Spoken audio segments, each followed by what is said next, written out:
saatnya kita mengenal pupuk ya eco farming original ini sebagai pupuk organik super aktif, di mana di dalamnya ada nutrisi yang siap saji dan juga memiliki bioaktivator.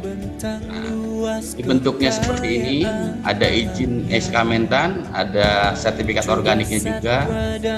Ini foto saya, Haji Mamunir, sebagai agronom PT Bandung Inovasi Organik.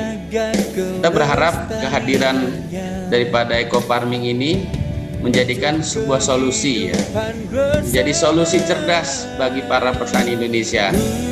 Insya Allah kalau kita pengen cerdas, belilah pupuk eco farming ini, di mana lahan akan kita rawat kesuburannya, tanaman akan menjadi sehat, dan petani dengan hasil panen yang meningkat dan kemakmuran secara bertahap. Kita sejahtera ya keluarga petani. Kita senang kalau petani sejahtera, ya, apalagi kita sebagai masyarakat ataupun pengguna dari hasil pertanian dengan hasil produksi yang sehat, pertanian yang sehat dengan berorganik, tentunya pertanian akan berkelanjutan, bisa diwariskan pada kita nanti. Silakan Bapak Ibu sekalian, sahabat eco farming, kami dari tim agronomis dalam ini saya Haji Mamunir telah menyediakan edukasi, salah satunya dengan adanya channel YouTube Haji Mamunir Channel. Senang dengan kehadiran kami, silakan like, dan juga kalau Bapak Ibu sekalian bertanya, komentar, silakan, kami akan menjawab semua pertanyaan dan akan memberikan solusi yang tepat. Dan apabila ini menjadi satu hal yang sangat memuaskan dan itu bermanfaat bagi yang lainnya, silakan di-share sebanyak-banyaknya.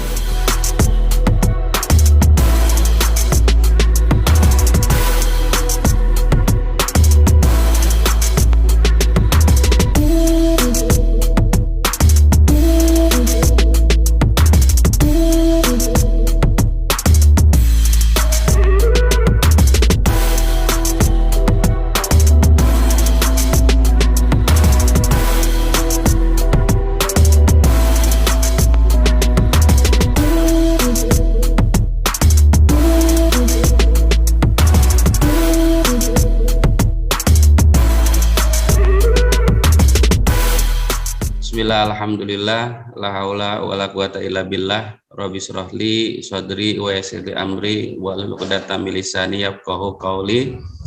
Amma ba'du. Bapak Ibu sekalian, kita akan lebih mendalam tanah yang subur itu seperti apa ya. Seringkali orang mengatakan tanah subur itu tanah yang kaya nutrisi. Itu benar, tidak salah. Namun dalam ini sumber nutrisi itu ada dua tentunya.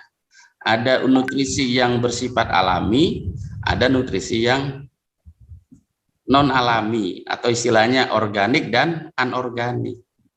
Nah, sifat yang organik itu melalui proses yang dilakukan oleh bakteri ya, di mana bakteri akan mengubah bahan organik menjadi nutrisi. Itu dikatakan subur ya, katanya ada nutrisinya yang kaya, lengkap. Saya yakin di Indonesia ini secara umum ya, tanah-tanahnya itu kalau boleh dicek ya di lab tanah itu tidak sesubur yang zaman dulu, intinya seperti itu. Nah, terus dikatakan sehat. Nah, tanah yang sehat itu seperti apa sih? Yang pasti buat tanah yang sehat tidak sakit. Nah, ciri-ciri tanah sakit, Bapak Ibu sekalian, sahabat petani Indonesia, kita lihat, kita spekulasi aja lah. Misalnya Bapak lempar ya, misalnya biji jambu atau biji mangga.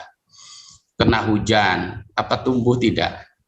Dari situ berarti kesuburan menentukan nutrisi, tapi kalau kesehatan menentukan. Kerusakan ini disebabkan oleh beberapa hal, ya diantaranya bisa aja kena limbah, ya limbah pabrik dari airnya masuk ke tanah sehingga tanah jadi rusak, termasuk ya juga penggunaan pupuk kimia. Nah, pupuk kimia ini selain ya memang memberi kesuburan ya, memberi nutrisi tentunya, tapi ada dampak terhadap lingkungan, yaitu akan menimbulkan tanah itu jadi keras, bahkan bisa menyulitkan akar tumbuh dengan baik.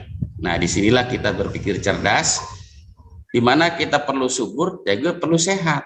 Nah, ini yang membedakan antara subur dan sehat tipis sekali. Jadi intinya kalau yang namanya tanah subur, tanah yang memang benar-benar kaya nutrisi.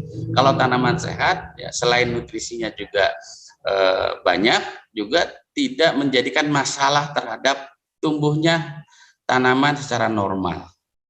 Jadi kalau misalnya ada tanah begitu dilempar dengan biji-bijian, tumbuh normal atau tidak? Kalau belum normal ya berarti ada masalah, dari tanah sedang sakit. Ya, salah satunya tadi yang saya sebutkan, pH-nya jadi masalah, terlalu asam, terus juga teksturnya juga bisa keras dan sebagainya. Itu yang pasti antara sehat dan subur itu beda sedikit ya. Sama-sama memiliki unsur hara ataupun kaya nutrisi, tapi bisa nggak tanaman itu bisa tumbuh normal? Di situ yang dikatakan sehat, ya, tanah yang sehat. Oke, baik Bapak sekalian, dari sekian komposisi tanah ideal ya, tanah yang dimaksud adalah untuk menjadi media tanam, di mana media tanam ini merupakan rumah daripada tanaman. Yang pertama, dalam tanah ataupun lahan itu harus memiliki kandungan udara. Nah, mungkin Bapak Ibu sekalian, para mitra bingung bagaimana caranya tanah itu memiliki kandungan udara. Nah, caranya sederhana dan petani saya pasti sudah paham. Supaya bisa masuk udara, tentunya tanah itu harus kita olah. Yang tadinya lapisan atas menjadi lapisan bawah, begitupun lapisan bawah ke atas. Intinya udara bisa bersinergi, bisa masuk ke dalam rongga-rongga tanah ya. Tanah tidak akan mungkin bisa masuk udara kalau tidak ada rongga. Ya, ini dikatakan porositas. Porositas atau bahasa petani mungkin tingkat gembur ataupun tingkat daripada keremahan tanah itu sendiri ya. Berapa persen? 20-30% saja. Yang kedua adalah air. Jadi tanah yang baik atau yang menjadi media tanah itu harus memiliki kandungan air. Nah, masalah tanah kandungan airnya seperti apa? Itu bisa saja tanah itu kena hujan atau memang di dalam tanah itu ada air tanah sehingga tanah itu kelihatan tidak kering. Nah, disinilah pentingnya bertani itu memahami tanah dan air. Air itu bagian daripada kebutuhan. Kebutuhan apa? Nah, disinilah gambarannya bahwa akar dia butuh berkembang, tumbuh di dalam tanah, dia juga butuh bernapas, butuh udara, ya, butuh air. Nah, disinilah bagi para petani, kalau kita ingin tanaman tumbuh sehat, tumbuh bagus, cobalah perhatikan dulu tanahnya, terutama porositasnya, kegemburannya, terus juga kandungan airnya ada atau tidak. Ya. Terus yang berikutnya memiliki mineral, artinya unsur hara ya. Unsur hara ini yang dimaksud bisa saja dari batu-batuan yang mengandung mineral ya, fosfat dan sebagainya, atau mungkin juga dari sisa-sisa tanaman ya, atau sisa-sisa dari binatang yang diproses oleh bakteri menjadi unsur hara. Intinya mineral ini adalah kandungan nutrisi atau disebutnya kaya nutrisi yang akan nanti bisa diserap oleh tanaman. Ya, satu contoh misalnya kalau kita melempar biji rambutan ke tanah langsung tumbuh, berarti di situ kandungan haranya juga ada. Nah, berapa butuhnya? 45-50%. Nah, yang berikutnya adalah kita butuh bahan organik. Nah, bahan organik ini sebenarnya tidak sulit ya, selama memang petani bisa memanfaatkan sisa tanaman, sisa rumput yang mati, daun-daunan yang jatuh, itu bisa dikelola. Jadi ada yang namanya mikroba atau bakteri positif. Seperti apa bahan organik itu? Gambarannya seperti ini ya. Ini salah satu contoh ya.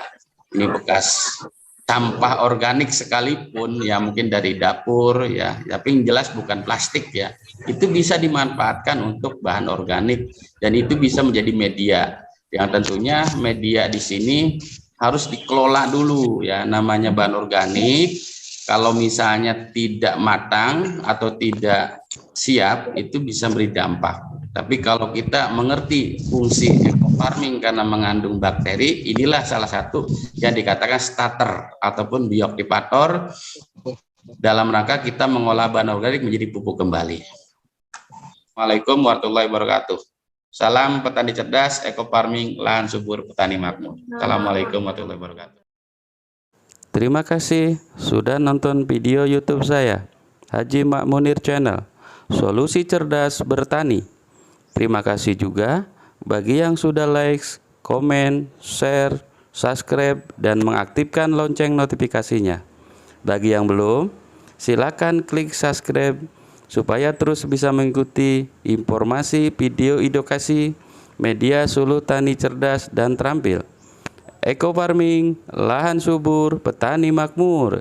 Salam petani cerdas. Assalamualaikum warahmatullahi wabarakatuh.